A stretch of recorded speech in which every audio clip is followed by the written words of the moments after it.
마가복음 10장 46절로 52절 말씀으로 바디메오의 꿈, 바디메오의 꿈 같은 제목으로 말씀을 전하도록 하겠습니다. 우리는 예수님을 믿으면 인생의 목적을 가지고 살게 됩니다. 그리고 방향이 정확하게 정해져 있고요. 또 우리는 예수님의 제자로 살아갑니다.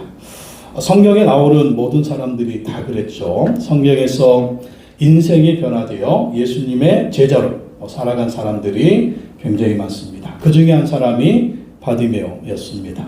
바디메오는 누굽니까? 말씀해 보니까 바디메오는 여리고에서 시각장애인으로 유명한 사람입니다. 그리고 거지로 유명한 사람입니다. 여리고 사람들이면 바디메오가 어떤 사람인가를 알았습니다. 근데 바디메오 시각장애인이었고 거지였고 또 구걸하는 사람이었지만 바디메오는 꿈이 있었습니다. 난 꿈이 있어요. 바디메오는 비록 거지였지만 시각장애인이었지만 거지고 시각장애 어떻습니까? 옛날에 그렇게 무시받았겠죠. 하지만 꿈이 있었습니다. 근데 이 바디메오가 거지가 꿈을 꾸었는데 그 꿈 어떻게 이루어지게 됩니까? 예수님 만나서 그 꿈을 이루게 되었다라는 것입니다. 예수님 만나서 보게 되었고 또 예수님 만나서 그의 인생이 변화되었고 예수님 만나서 이제 예수님을 따르는 제자가 된 것을 볼 수가 있습니다. 바디메오의 기사가 이렇게 성경에 실려 있는 것은 초대교회 사람들이 바디메오 하면 누군지 다 아는 거예요. 바디메오 예수님의 신실한 제자. 바디메오 정말 우리 초대교회 지도자. 바디메오 그 사람 정말 믿음의 사람이지, 헌신된 사람이지, 예수님의 제자지, 우리가 존경할 만한 사람이지, 그 사람이었던 거예요. 그래서 바디메오가 꿈을 꾸고 그 꿈을 이루어서 정말 신실한 예수님의 제자가 되었다라는 것입니다. 우리도 바디메오처럼 꿈을 꾸는 사람들 되기를 바랍니다. 첫째, 바디메오의 꿈은 예수님을 만나는 것이었습니다. 바디메오의 꿈은 예수님 만나는 것. 46절, 47절 다시 한번 읽어보겠습니다. 그들은 여리고에 갔다. 예수께서 제자들과 큰 무리와 함께 여리고를 떠나실 때에 디메오의 아들 바디메오라는 눈먼 거지가 길가에 앉아있다가 나사렛 사람 예수가 지나가신다는 말을 듣고 다윗의 자손 예수님 나를 불쌍히 여겨주십시오 하고 외치며 말하기 시작하였다. 바디메오는요 시각장애인, 그리고 바디메오는 거지였습니다. 길가에 앉아서 구걸하며 먹고 사는 그러한 사람이었습니다. 그러니까 얼마나 정말 초라한 인생이었고 거지는 할 말이 없죠. 거지였다. 거지. 근데 이 바디메오의 마음에 어떤 마음이 있었겠습니까? 내가 보고 싶은데 내가 정말 거지 인생이 아니라 정말 떵떵거리는 그런 인생을 한번 살아보고 싶은데 이렇게 거지로 살고 있으니 앞도 보이지 않으니 정말 그 마음에 낙심천만인 거예요. 그런데 그 마음에는 꿈이 있었어요. 내가 거지에 볼 수만 있다면, 내가 볼 수만 있다면, 그리고 이 거지 생활을 청산하고 정말 떵떵거리는 삶을 살 수만 있으면 얼마나 좋을까. 그런 생각하고 있는데 하루는 예수님에 관한 소문을 듣는 것입니다. 사람들이 하는 말을 들었어요. 예수라는 사람이 죽은 사람도 살리더라. 예수라는 사람이 병든 사람도 고치더라. 예수라는 사람이 정말 모든 귀신 들린 사람들도 고쳐들어라. 이 말을 들은 거예요. 그래가지고 그분이 누구냐고. 그러니까 누군가 바디메오에게 예수님에 관한 이야기를 전해 줬습니다. 그러니까 그때부터 바디메오의 꿈이 생긴 거예요. 나도 예수님을 만나면 좋겠다. 나도 예수님을 만나서 나도 고침받으면 좋겠다. 매일의 눈도 고친다고 하는데 그런 분이 있느냐? 정말 그 위대하신 그 예수님을 만나면 좋겠다. 그래서 이 거지 바디메오가 꿈이 생긴 거예요. 예수님을 만나는 꿈. 나도 예수님 만나면 좋겠다. 예수님 만나면 내 인생도 바뀔 수가 있었을 텐데 내 예수님 만나서 거지 인생을 청산하고 예수님 만나서 내가 정말 새로운 삶을 살면 좋겠다. 이 마음을 가지고 예수님 만나는 꿈을 가졌습니다. 그리고 어땠을까요? 하나님께 기도했을 것입니다. 하나님, 저도 예수님 만나게 해주세요. 하나님, 저도 예수님 만나서 내 인생이 새롭게 되게 해주세요. 이러면서 예수님 만나게 해달라고 하나님께 기도하고 기도했을 것입니다. 그러던 어느 날 예수님이 여리고에 오신 거예요. 거지 바디메오가 있는 이 여리고에 예수님이 오신 것입니다. 예수님이 왜 오셨을까요? 예수님이 바디메오를 만나러 오신 줄로 믿습니다. 누가복음에 보면 예수님이 들어오실 때 누구 만나주셨어요? 삭개오 만나셨죠. 이제 예수님 여리고를 지나 떠나가십니다. 떠나가면서 예루살렘에 입성하시고 예수님이 책보 지시고 십자가에 죽으시고 부활하시잖아요. 여리고를 지나가는데 이제 그때 바디메오가 예수님을 만나게 되는 것입니다. 여러분, 우리도 예수님 소문을 내야 될 줄로 믿습니다. 예수님 소문 내야 돼요. 예수님 소문 내면 바디메오처럼 거지 같은 인생, 우리가 볼 때는 다 떵떵거리며 살죠. 근데 한번 딱 뒤집어 보면 인생이 어때요? 다 거지 같아요. 이 모양. 그 거지 같은 것이 돈으로 계산하는 것이 아니고 세상 기준이 아니라 영적으로 보면 얼마나 다 거지 같습니까? 초라하고 정말 그렇잖아요. 아름다운 인생, 복된 인생, 행복한 인생을 사는 사람이 얼마나 될까요? 썩어 없어질 것만 구하며 사는 인생들, 영혼을 모르는 인생들, 천국을 모르는 인생들, 부활을 모르는 인생, 그저 앞에 있는 돈만 추구하다가 거기서 그냥 그것만 쫓아다니고 그러다 죽으면 지옥 갈 건데, 그러니 영적으로 거지 아닙니까? 그리고 얼마나 또 질병과 고통과 저주 가운데 있는 사람들이 얼마나 많습니까? 말을 안 해서 그렇지, 말을 못해서 다 그냥 얼굴로 웃고 있지만 그 뒷면에는 다 슬픔도 있고 고통도 있고 아픔도 있잖아요. 말을 안 해서 그렇지. 그러다 보니 예수님 얘기해 주는 거예요. 예수님 만나니까 이렇게 좋더라. 나 예수님 만나서 이렇게 좋더라. 이렇게 좋더라. 그 앞에서는 어때요?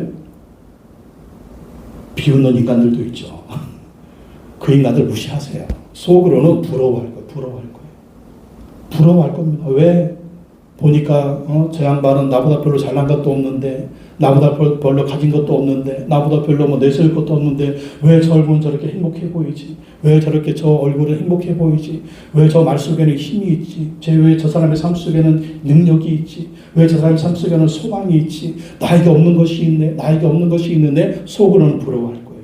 그리고 예수님 소문 내면 그들도 언젠가는 예수님을 만나게 될 줄을 믿습니다. 이 바디메오처럼 어려움이 생기면, 고난이 생기면, 시련이 생기면 그 예수님 만나러 오게 되는 거예요. 여러분, 우리가 왜 축복입니까? 예수님 만나게 축복인 줄로 믿습니다. 여러분, 우리가 실패하고요, 우리가 가난하고요, 우리가 정말 안 되고요, 우리가 이렇게 정말 낮아지는 모습이 있었기 때문에 예수님 찾아온 거예요. 여러분, 떵떵거리며 잘 먹고 잘 살고 사업도 잘 되고 모든 일이 잘 되고 자식도 잘 되고 건강하고 모든 게 잘 됐다. 그런 예수님 찾아올까요? 하나님께 올까요? 응? 그러다 죽으면 어디 가요? 지옥 가는 거죠. 그러니까 여러분, 안 되는 것도 축복인 거 믿으시기 바랍니다. 할렐루야. 안 되는 것도 축복이에요. 가난한 것도 축복이에요. 내가 연약한 것도 축복이에요. 왜? 하나님의 은혜가 아니면 살 수가 없습니다. 이렇게 고백하고 주님께 나올 수가 있으니까 이게 축복인 거예요. 모든 게 잘 돼 보세요. 사업도 잘 돼 보세요. 자격도 잘 돼 보세요. 하나님 안 찾아요. 천국 부활 필요 없어요. 그냥 그게 좋은 거예요. 이게 축복입니까? 저주입니까? 그게 저주예요. 그게 저주. 그래서 내 인생에 실패가 있다. 그게 축복인 거 믿으시기 바랍니다. 그 마음이 연약하니까 주님 찾는 거예요. 주님 의지하는 거예요. 하나님의 은혜가 아니면 내가 살 수가 없습니다. 이렇게 주님 앞에 나오니 이런 축복이 어딨습니까? 그러다 주님 의지하고 주님 만나고 주님 경험하고 주님의 능력으로 살아가고 천국수만 부활 소망 가지고 살아가니 일이 얼마나 큰 축복입니까? 그렇게 떵떵거리고 살아도 오늘 밤에 죽으면 어떻게 할까요? 오늘 밤에 죽으면 어떻게 할까요? 죽음이 예고하고 오나요? 난 100년 1000년 살까 이 마음 가지고 살죠. 근데 갑자기 오는 게 죽음이라는 건데, 하나님 부르시면 다 가야 되는데, 주님 앞에 서서 천국 가고 부활의 이 소망 얻으면 얼마나 큰 축복입니까? 그래서 우리가 연약한 것, 때로는 실패한 것, 이게 주님을 찾는 명분이 되니까 이게 축복이다. 바디메오는 예수님 만나기 위해서 메시아로 믿고 부르짖습니다. 예수님 부를 때 바디메오가 뭐라고 불러요? 다윗의 자손 예수님. 다윗의 자손 예수님. 다윗의 자손이 뭡니까? 다윗의 자손이 뭐예요? 메시아죠. 그리스도죠. 구원자죠. 하나님의 아들이죠. 이것을 바디메오가 믿은 거예요. 참 바디메오가 믿음이 얼마나 좋습니까? 예수님이 세상에 오실 메시아다. 그리스도다. 하나님의 아들이다. 그리스도가 오시면 맹인의 눈을 뜨게 하신다고 구약 성경에 예언되어 있는데 바로 그 예수 그리스도가 메시아요 그리스도요 세상의 구원자로 오셔서 나의 눈을 고칠 수 있는 것을 바디메오가 믿었다는 것입니다. 이 바디메오는 어떤 믿음이에요? 바디메오는 거지였지만 바디메오의 믿음은 하늘의 믿음을 가지고 있었습니다. 바디메오는 거지였지만 바디메오의 믿음은 천국의 믿음, 하늘의 믿음, 큰 믿음을 가지고 있었다라는 거예요.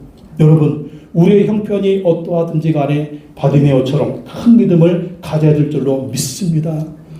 바디메오는 거지라고 거지 같은 믿음을 갖지 않았어요. 비록 자신은 거지였지만 하늘의 믿음, 큰 믿음, 위대한 믿음, 예수님이 어떤 분인지 정말 큰 믿음을 가지고 있었다라는 것입니다. 우리도 마찬가지예요. 내 형편이 어렵다고, 내가 초라하다고, 내가 가난하다고 우리의 믿음도 초라하면 안 됩니다. 우리의 믿음도 가난하면 안 됩니다. 우리의 믿음이 거지 같은 믿음이 되면 안 돼요. 정말 내가 초라하고 연약하다고 믿음까지 초라하고 연약하면 안 됩니다. 바디메오처럼 하늘의 믿음을 가지시기 바랍니다. 바디메오처럼 큰 믿음을 가지시기 바랍니다. 그 믿음이 역사하는 그 믿음이, 그리고 그 믿음으로 사는 것입니다. 바디메오의 이 믿음의 고백, 다윗의 자손 예수여, 다윗의 자손 예수여, 이 믿음의 고백이 예수님의 능력을 끌어당기는 거예요. 그분은 하나님이니까. 바디메오는 예수님께 나를 불쌍히 해달라고 소리 질렀습니다. 47절 보게 47절 나사렛 사람 예수가 지나가신다는 말을 읽고 다윗의 자손 예수님 나를 불쌍히 여겨주십시오 하며 외치기 말하기 시작하였다. 48절 그래서 많은 사람이 조용히 하라고 그를 꾸짖었으나 그는 더욱더 큰 소리를 외쳤다. 다윗의 자손님 나를 불쌍히 여겨주십시오. 다윗의 자손님 나를 불쌍히. 바디메오가 앞에 안 보이잖아요. 근데 예수님 만나야 된다.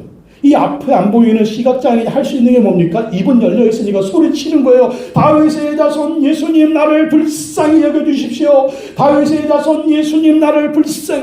그러니까 사람들이 거지가 소리치는 거예요. 조용히 거지. 이 거지 같은 게 이 거지 예수님 지나 이 위대한 분이 지나 이 거지가 저리 찌그러져 있어. 그러니까 지금 어떻게 했다? 더 소리를 지르면서 다윗의 자손 예수님 나를 불쌍히. 왜? 이 시간 지나가면 기회가 없거든. 예수님 만나야 하거든. 이 시간 예수님 지나가면 기회가 없어요. 내가 정말 거지로 평생 살아야 되는데, 내가 시각장애인으로 평생 살아야 되는데 이 기회를 놓치면 안 돼. 그래서 다윗의 자손 예수님 나를 불쌍히 해주십시오. 다윗의 자손 예수님 나를 부르짖고 부르짖는 거죠. 그래서 예수님 만나야 했습니다. 여러분, 우리도 바디메오처럼 아무것도 할 수 있을 때, 아무것도 할 수 없을 때 우리가 해야 할 일은 예수님께 불쌍히 여겨달라고 소리를 질러야 될 줄로 믿습니다. 내가 아무것도 할 수 없어. 내가 정말 거지 같을 때, 내 인생이 거지 같을 때 내가 할 수 있는 것은 예수님께 부르짖는 거예요. 다윗의 자손 예수님 나를 불쌍히 여겨주십시오. 그렇게 부르짖어 기도하면 주님의 역사에 질 줄로 믿습니다. 여러분, 다윗의 자손 예수님 나를 불쌍히 여겨주십시오. 이 말은요, 초대교회의 유명한 기도문, 유명한 기도문. 따라합시다. 다윗의 자손 예수님 나를 불쌍히 여겨주십시오. 다윗의 자손 예수님 나를 불쌍히 여겨주십시오. 다윗의 자손 예수님 나를 불쌍히 여겨주십시오. 3번만 하니까 어때요? 마음이 은혜가 되죠. 허경영 이름 부르지 말고 예수님 이름 부르시기 바랍니다. 미친놈. 허경영 이름 3번 부르면 뭐가 참 거기 속아가지고 거기 넘어가는 인간들 보면 참. 다윗의 자손 예수님 나를 불쌍히 여겨주십시오. 여러분 기도할 때 기도가 안 나오면 이 말만 하세요. 다윗의 자손 예수님 나를 불쌍히 여겨주십시오. 다윗의 자손 몇 번 하니까 어때요? 너무 마음이 좋죠. 다윗의 자손 예수님 나를 불쌍히 여겨주십시오. 그 얘기만 하세요. 남편이 속썩일 때 다윗의 자손 예수님 남편 불쌍히 여겨주십시오. 다윗의 자손 예수님 우리 자식들 불쌍히 해주십시오. 이 기도만 하십시오. 자, 이 기도가 능력 있는 기도예요. 이 기도 예수님이 걸음 멈추시고 바디메오를 치료해 주시잖아요. 다윗의 자손 예수님 나를 불쌍히 해주십시오. 이렇게 주님께 기도하고 기도하시기 바랍니다. 주님이 역사에 줄 줄로 믿습니다. 에레미야 33장 3절 말씀 다시 읽어보겠습니다. 시작. 너는 내게 부르짖으라. 내가 내게 응답하겠고 내가 알지 못하는 크고 은밀한 일을 내게 보이리라. 바디메오의 부르짖음 예수님이 응답해 주시는 거예요. 부르짖으며 주님이 응답해 줄 줄로 믿습니다. 우리가 알지 못하는 크고 은밀한 일을 주님이 보여주시고 비밀을 보여주시고 정말 이 고난 뒤에 있는 고난 속에 있는 축복을 주님이 우리에게 주실 줄로 믿습니다. 그래서 우리는 부르짖어야 돼요. 부르짖어야 됩니다. 두 번째 바디메오의 꿈은 예수님께 눈을 치료받는 것이었습니다. 49절 50절 다시 한번 읽어보겠습니다. 시작. 예수께서 걸음을 멈추시고 그를 불러오라고 말씀하셨다. 그래 그들은 그 눈먼 사람을 불러서 그에게 말하였다. 용기를 내어 일어나시. 예수께서 당신을 부르시오. 그는 자기 겉옷을 벗어던지고 벌떡 일어나서 예수께로 왔다. 소리 지르니까 예수님이 그 소리를 들으신 거예요. 우리 예수님 어떤 분이에요? 사랑의 예수님이잖아요. 외면하지 않으시잖아요. 부르짖고 찾으면 예수님 도와주시잖아요. 만나주시잖아요. 치료해주시잖아요. 49절에 보니까 예수께서 걸음을 멈추셨다. 49절 예수께서 걸음을 멈추셨다. 그를 불러라고 말씀하셨다. 주님, 우리가 주님께 부르짖으면 주님의 걸음을 멈추시고 우리를 보실 줄로 믿습니다. 예수님의 걸음을 멈추게 하십시오. 여러분 옆을 지나가는 예수님의 걸음을 멈추게 하십시오. 그 예수님께 부르짖으시기 바랍니다. 예수님께 당신을 부르십니다. 그러니까 50절에 바디메오 어떻게 합니까? 50절 보니까 그는 자기 겉옷을 벗어던지고 벌떡 일어나서 예수께로 왔다. 예수님이 부르니까 자기 겉옷을 벗어던지는 거예요. 여러분, 거지에게 겉옷은 전 재산입니다. 지금이야 우리가 옷이 여러 벌 있지. 홈레스들도 거지들도 옷이 여러 벌 있잖아요. 근데 2000년 전에 옷은요 굉장히 비쌌어요. 굉장히 선물 줄 때 외투 한 벌, 옷 두 벌, 세 벌을 줬다 이러잖아요. 이게 그것도 선물이라고 주나? 그렇게 비쌌다는 거예요 그때는. 그러니까 거지한테 자기 겉옷은요 전 재산이에요. 낮에는 둘러매고 또 저녁에는 그 이불 덮고 자는 거예요. 그런데 예수님께 나아가는데 이 겉옷이 거치장스러우니까 겉옷을 벗어 던지고 예수님께 나와요. 자기의 전 재산이라고. 자기의 전 재산을 벗어 던지고 예수님께 나와요. 왜 그렇습니까? 세상에 예수님보다 더 귀한 것은 없는 줄로 믿습니다. 주 예수보다도 귀한 것은 없네. 이 세상 무기와 바꿀 수 없네. 자기의 전 재산이었지만 예수께 나오는데 장애물이 되니까 벗어 던지고 예수께 나오는 것입니다. 여러분도 마찬가지예요. 예수께 나올 때 돈이 장애물입니까? 직장이 장애물입니까? 사업이 장애물입니까? 사람이 장애물입니까? 주 앞에 나오는데 장애물이 되는 것이 있다면 과감하게 벗어 던지고 예수님께 나와야 돼요. 그래야 우리 인생의 문제가 해결되는 것입니다. 그거 붙들고 쫓아가면 우리 인생의 문제는 더 문제 속 소리가 이길 수가 없는 거예요. 그리고 어떻게 와요? 벌떡 일어나서 예수께로 왔다. 지금 바디메오 소경이잖아요. 앞을 볼 수가 없어요. 그런데 예수님 부르니까 벌떡 일어나서 예수님께로 옵니다. 앞에 뭐가 있으면 이제 부딪힐 수 있잖아요. 돌불 있으면 걸러 넘어질 수 보이는 게 없으니까. 근데 보이는 게 없는데도 그냥 위험을 무릅쓰고 예수님께 벌떡 일어나서 뛰어온 것을 볼 수가 있습니다. 여러분, 우리도 절망의 자리, 고통의 자리에 앉아있을 때 예수님이 부르시며 뛰어 일어나서 예수님께 나와야 될 줄로 믿습니다. 이것저것 생각할 필요 없어요. 예수님께 나오면 예수님이 책임져 주실 줄로 믿습니다. 인생이 캄캄할 때, 앞이 캄캄할 때, 정말 내 앞에 문제가 있을 때 예수님 앞에 무조건 나오세요. 그러면 예수님이 도와주실 줄로 믿습니다. 이거 걱정되고 저거 걱정되고 그거 그냥 뒤로 하세요. 다 내려놓고 먼저 예수님께 나오는 거예요. 예수님께 부르짖는 것입니다. 그러면 주님께서 책임져 주시고 도와주시는 것입니다.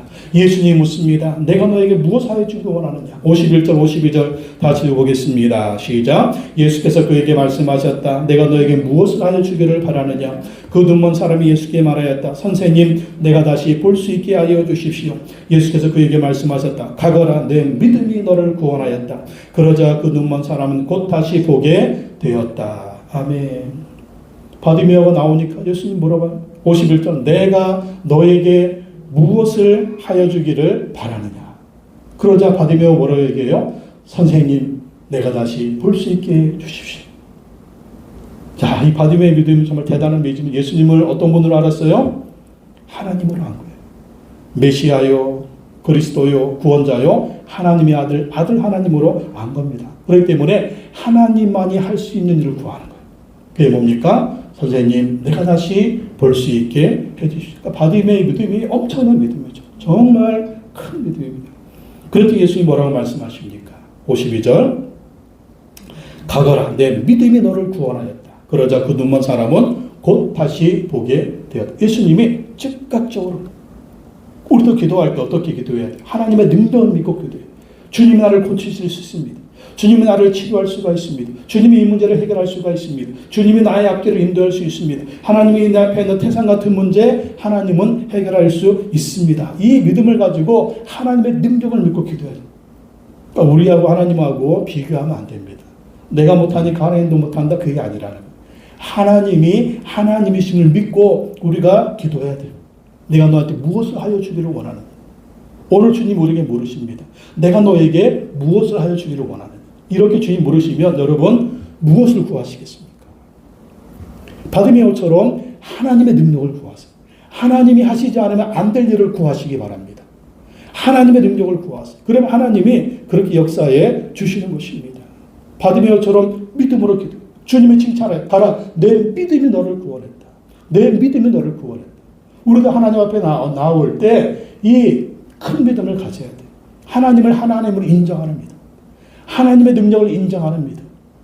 그 하나님의 권능을 인정하는 믿음으로 나와서 구할 때 주님 우리에게 그 믿음을 보시고 내 믿음이 너를 구원한다. 내 믿음이 너를 치료했다. 내 믿음이 너를 새롭게 했다. 내 믿음이 너의 문제를 해결했다. 내 믿음이 왜? 이 믿음이 뭐라고요? 하나님은 하실 수가 있습니다. 예수님은 하실 수가 있습니다. 이렇게 믿은 거예요. 그러니까 믿음의 주님은 응답해 주시는. 우리가 어떤 믿음으로 기도하느냐, 어떤 믿음으로 하나님께 나오느냐, 우리가 어떤 믿음으로 예수께 기도하느냐, 그 믿음대로, 내 믿음대로 될지어다. 할렐루야. 내 믿음대로 될지어다. 내 믿음대로. 그래서 바디메오처럼 큰 믿음을 가지고 기도해야 될 줄로 믿습니다. 거지의 기도라는 이야기가 있습니다. 거지의 기도. 하나님이 하루는 어떤 거지에게 나타나서 세 가지 기도를 들어줄 테니까 말하라고 했습니다. 거지가 막 너무 좋아가지고 세 가지 기도를 부탁을, 소원을 했습니다. 첫 번째 기도 제목이 첫 번째 소원, 구걸할 때 밥이나 국을 담을 수 있는 알루미늄 깡통을 주세요. 쇳덩어리 깡통을 가지고 다니까 이거 맨날 찌그러지고 이거 녹슬어서 안 되겠어요. 알루미늄 깡통을 주세요. 그때 두 번째, 가만히 보니까 알루미늄보다는 스테인리스 깡통이 더 좋을 것 같아요. 스테인리스 깡통도 하나 더 주세요. 그렇게 했대요. 그 세 번째 소원은 뭐냐 그랬더니, 이 구걸해가지고 밥이나 국이 식으니까 밥이나 국이 식지 않게 보온밥통을 하나 주세요. 이런 거지 같은, 완전히 거지 같은 기도를 한 거예요. 그래가지고 맨날 구걸하면서 이 그냥 밥하고 국 구걸해가지고 보온밥통에 놓고 따뜻하게 먹다가 죽었대요.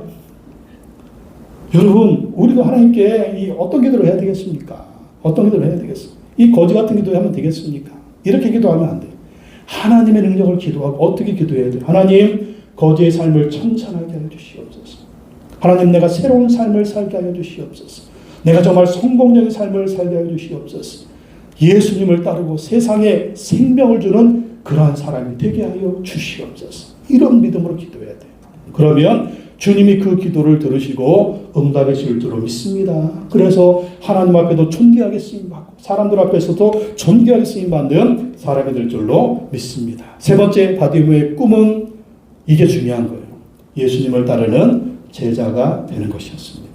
52절 같이 읽어보겠습니다. 시작. 그리고 그는 예수가 가시는 길을 따라 나섰다. 참 희한하죠. 이제 소경이 눈을 떴어요. 거지 인생 청산했어요. 그럼 어디로 가야 될까요? 집으로 가. 또 여러분 어디로 가요? 돈 벌러 가요. 또 어디로 가야 돼요, 여러분? 네? 어디로? 교회. 또 어디로 갈까요? 나 무시했던 그놈 때려 죽이러 가요. 근데 바디메오는 예수가 가시는 길을 따라 나섰다. 이 길이 어떤 길이에요? 지금 예수님은요, 여리고를 지나서 예루살렘에 입성하십니다. 입성하시면 일주일 후에 체포되세요. 십자가에 죽으십니다. 그리고 3일 만에 부활하십니다. 40일 동안 제자들과 함께 계시다가 천국에 다시 올라가시죠. 이게 예수님 가시는 길이에요. 근데 바디메오가 그 길을 따라갔다. 십자가의 길, 부활의 길. 그리고 오순절날 성령 세례받고 어떤 일이 벌어집니까? 120명의 성도들이 예수님을 증거하는 삶을 살잖아요. 그 무리 중에 한 사람이 바로 바디메오였다라는 것입니다. 바디메오. 그래서 바디메오는 예수님의 죽으심과 부활을 목격했어요. 그리고 성령의 충만을 받았습니다. 그리고 제자들과 함께 예수님을 증거하는 제자의 삶을 살았다라는 것입니다. 거지 인생이 예수님의 제자 인생이 됐어요. 구걸하며 빌어먹고 살던 사람이 이제는 예수 복음을 나누어주는, 생명을 나누어주는 위대한 제자 바디메오가 됐다라는 것입니다. 바디메오의 인생 2막이 시작했습니다. 1막은요 거지 인생이었어요. 근데 이제 2막은 예수님의 제자 인생이 되어서 많은 사람들을 전도하고 영원권하고 제자 삼는 그 사명을 감당하는 예수 그리스도의 제자가 되었다라는 것입니다. 여러분도 우리 인생도요 1막에서 끝나면 안 돼요. 1막이 뭡니까? 그저 나만 잘 먹고 잘 살고 그저 그냥 때로는 지지고 볶고 그렇게 살던 그게 1막의 인생이죠. 근데 2막의 인생이 뭡니까? 예수님 만나고 변화되어서 바디메오처럼 예수님의 제자로 살아가는 삶입니다. 그게 2막 인생입니다. 그래서 바디메오처럼 예수님이 가시는 그 길을 따라다녀야 됩니다. 그리고 영혼 구원하고 제자 삼는 제자가 되어야 됩니다. 이것이 바로 예수님의 길이고 천국의 길이고 영생의 길이고 부활의 소망이고 영원한 생명의 길인 줄로 믿습니다. 순회 선교단 대표인 김영희 선교사님이 있습니다. 뒤에 있는 분이 김영희 선교사님이고요. 앞에 있는 분이 막내 아들 김선교 선교사님입니다. 이 김영희 선교사님은요 고군 유흥업소 사장의 아들로 술집 사장 아들로 태어났습니다. 어렸을 때부터 술집의 그 유흥업소의 타락한 모습을 그렇게 보고 살았대요. 그리고 아버지는 얼마나 술을 먹고 방탕한지 막 집에 들어오면 두드려 부시고 그냥 가족들 때리고 자식들 때리고 막 완전히 지옥의 고통을 주는 그런 아버지였답니다. 그러니까 김영희 선교사님 어렸을 때 우리 아버지 빨리 죽었으면 좋겠다. 그냥 완전히 마귀 같으니까. 그런데 중학교 때 아버지가 갑자기 돌아가신 거예요. 그래 가족들이 알거지가 돼가지고 뒷골목으로 내몰렸습니다. 그 중학교는 중퇴했습니다. 도와주는 사람이 하나도 없는 거예요. 지긋지긋하게 가난하고 배우지도 못하고 막 술집 그런 자식으로 그렇게 태어나가지고 정말 고통의 삶을 살았습니다. 사는 것이 너무 힘들어가지고 자살을 생각했어요. 이놈의 세상 죽어버리자. 자살을 생각했는데 어느 날 우연히 교회를 가게 됐어요. 근데 교회를 갔는데 정말 생전 처음 예수님이 하는 소리를 들었답니다. 하나님이 우리를 사랑하신다. 하나님이 우리를 사랑하셔서 독생자 예수님을 보내주셨다. 예수님은 우리를 사랑하셔서 구원하시려고 십자가에 자기 몸을 죽이시고 부활하셨다. 그 예수 믿는 사람은 구원을 받는다. 이 얘기를 생전 처음 듣고 이 얘기가 얼마나 은혜가 되는지 그리고 누군가 자기를 사랑하는 말을 처음 들었대요. 하나님이 나를 사랑하신다. 예수님이 나를 사랑하신다. 평생 어떤 생각이냐면 나는 재수없는 놈이다. 망한 술집 자식놈이다. 술집 사장이다. 이런 생각을 하고 있었는데 아니라는 거예요. 너는 내가 널 대신해서 죽을 만큼 너는 가장 소중한 놈이다. 내가 너를 사랑한다. 너는 소중한 놈이다. 내가 너를 위해서 죽었다. 내가 너를 구원한다. 이런 그런 마음을 하나님이 주시됩니다. 그래서 그 사랑에 감격을 해가지고 예수님을 믿기 시작했습니다. 예수님 믿고 너무나 그 하나님의 사랑에 감격해서 예배 드릴 때마다 그 감격에 하나님께 예배 드리고 또 하나님의 사랑에 너무나 감격해서 하나님께 자기 몸을 드린 거예요. 헌신한 거예요. 그래서 순회 선교단 선교 단체를 조직을 해가지고 세계 선교를 감당하는 선교 사역을 감당하고 있고요. 5남매를 낳는데 5남매 이름이 첫째는 김충성, 둘째는 김인혜, 셋째는 김찬송, 넷째는 김응답, 막내는 김선교. 김선교래. 다 선교사로 파송해서 예수님을 증거하는 제자의 삶을 살고 있다고 합니다. 그렇습니다. 1막 인생 술집 아들이었지만 2막 인생 예수님의 제자로 저렇게 주님의 사명 감당하는 선교사님이 됐습니다. 여러분 모두 바디메오처럼 예수님을 따르는 예수님의 제자가 되시기 바랍니다.